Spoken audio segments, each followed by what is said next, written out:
2012 წლის 19 ნოემბერს თბილისის საქალაქო სასამართლომ ბრალდებული ხვიჩა მოდებაძე გაამართლა წარდგენილ ბრალდებაში და სასამართლო დარბაზიდან გაათავისუფლა.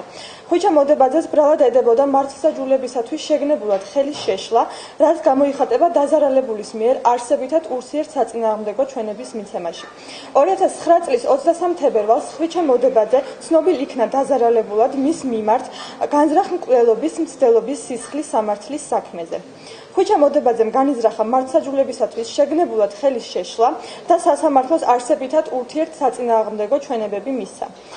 საქმის არსებითად განხილვისას სხდომაზე გამოკვლეული მტკიცებულებების ანალიზის შედეგად სასამართლო მიიჩნია, რომ არ არსებობდა ერთმანეთთან ურთიერთდაკავშირებული აშკარა და დამაჯერებელი მტკიცებულებები პირის დამნაშავე ცნობისათვის, თავის მხრივ ბრალდების მხარემ ვერ წარმოადგინა გონივრულ ეჭვს მიღმა არსებული შეთანხმებულ მტკიცებულებათა ერთობლიობა, რაც საკმარისი იქნებოდა გამამტყუნებელი განაჩენის გამოსატანად.